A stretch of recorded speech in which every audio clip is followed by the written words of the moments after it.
The world is not so black and white. I think this is one of the most important things you can learn in life. We as humans love putting people into little boxes, and I know it's cliche, but it's true. It's much easier to understand people if we refuse to acknowledge that they can be multifaceted, and instead define them by a few basic interactions so that all future interactions are looked upon as if with an overlaid Instagram filter. It's much easier to understand someone if we refuse to acknowledge that they can be multifaceted, and instead define them by a few interactions so that all future interactions are looked upon as if with an overlaid Instagram filter. Darkening the darks or increasing the lights, blowing up the contrast and contrast to the reality. The easiest example of this is good and bad. See, I do this all the time. You think back to 4 weeks ago in a video I made about Jennifer, and you might think she's the most vile person alive, as depicted by the numerous stories I told you of.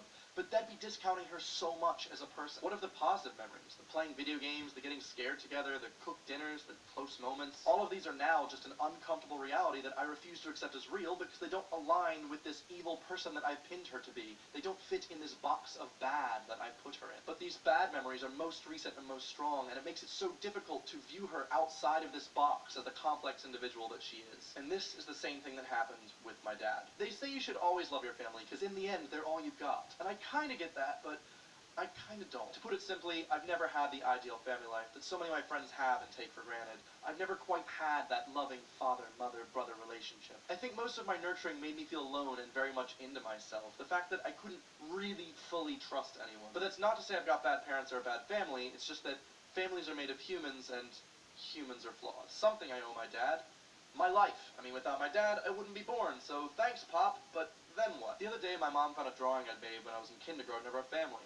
There was me, my 2 brothers, and my mom, all smiling, and then there was my dad, angry eyebrows and a frown. And this was when I was 6. This was the impression I had of my dad. This box I put him in developed at a very young age. I remember my dad used to drive this diesel truck that was so loud we used to say you could hear it from half a mile away. Which was good, because by the time you heard it, that meant we really had to rush around the house to make sure everything was in order so we didn't get yelled at, but in the end, it didn't really matter. By the time he came in the door, he'd always find something to be angry about. I think of times like these and times during the divorce when yelling and screaming became the norm of communication, when weekends at my dad's were simply a power play to hurt my mom, when other women would be over for either selfish reasons or extra motivation to egg on my brother and I to come home from our court and force weekend at my father's to tell my mother how uncomfortable our time had been. Most kids age 13 would just cry and blame themselves, thinking they were the reason for the divorce, and they wouldn't want their parents to get divorced because for most kids, I mean, family is the one consistency they have. But as I recall, at that very age, I told my mom she needed to leave my dad because it was obvious he wasn't making her happy. He would go from screaming to crying an apology, to yelling and bellowing at my mother, to breaking down in sorrow. He did not seem to realize that no matter his tantrum, my mom had made up her mind, and that was probably one of the roughest months of my life, living in the same household of 2 people that clearly do not want to be together. And you know, life was a little bit rough after that. The small apartment down the road, my mom working 2 jobs, myself complaining that I had to leave my hometown and all my friends to move to a literal middle-of-nowhere spot on the map where the nearest mall was a half-hour drive away. But I got through, and I continued to see my dad every 2 weeks, but it was always the same.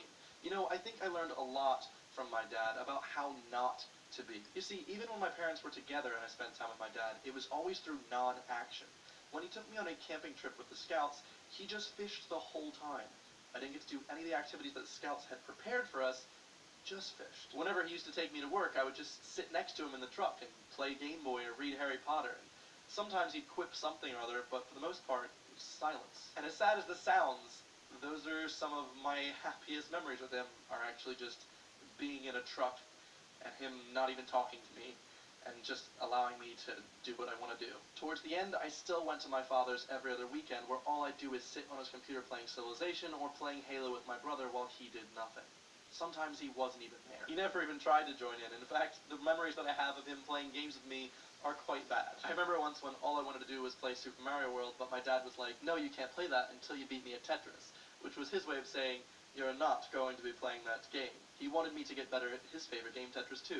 But what he didn't realize was that I was already really good at Tetris 2, and I'd been practicing when he was not home. And so I beat him at a game. So he said, you have to beat me 2 out of 3.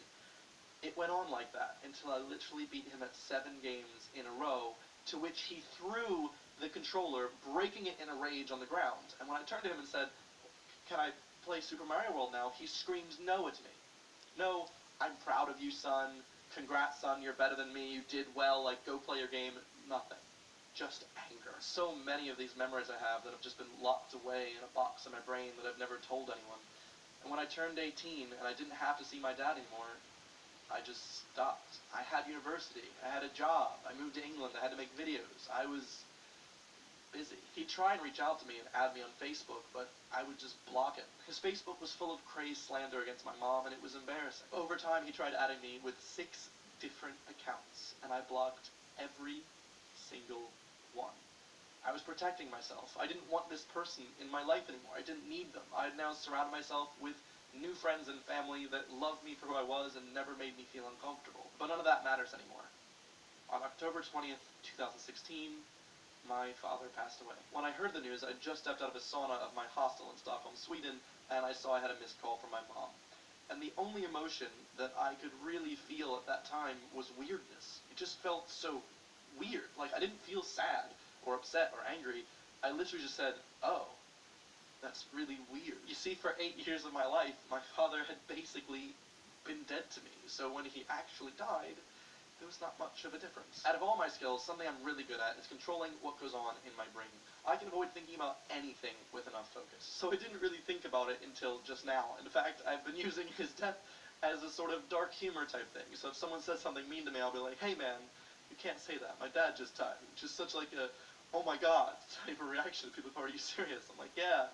Because, I don't know, humor has just always been my #1 coping mechanism. The weirdest thing about everything is that 2 days before, October 18th, I was having dinner with Dodie's mom, and we were talking about family and stuff, and I literally said, if my dad were to die tomorrow, I wouldn't feel a thing.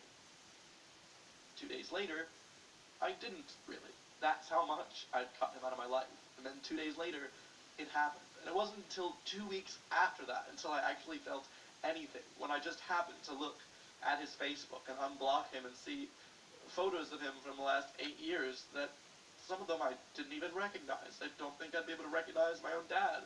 Some of them, he had the same smiling face that I remember, you know, from the good memories that I've had.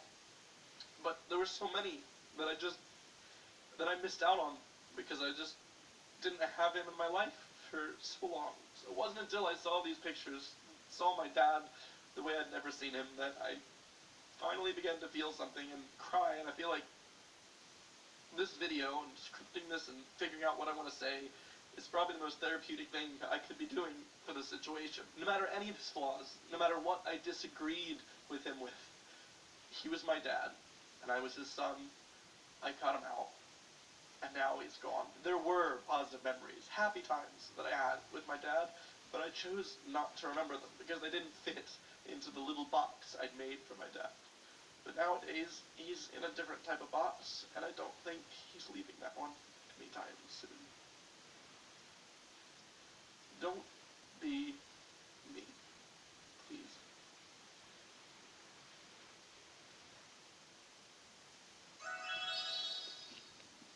Good morning. It is Disney Day. Why is my voice so deep? Okay, we've arrived. It's an absolutely miserable day. It is so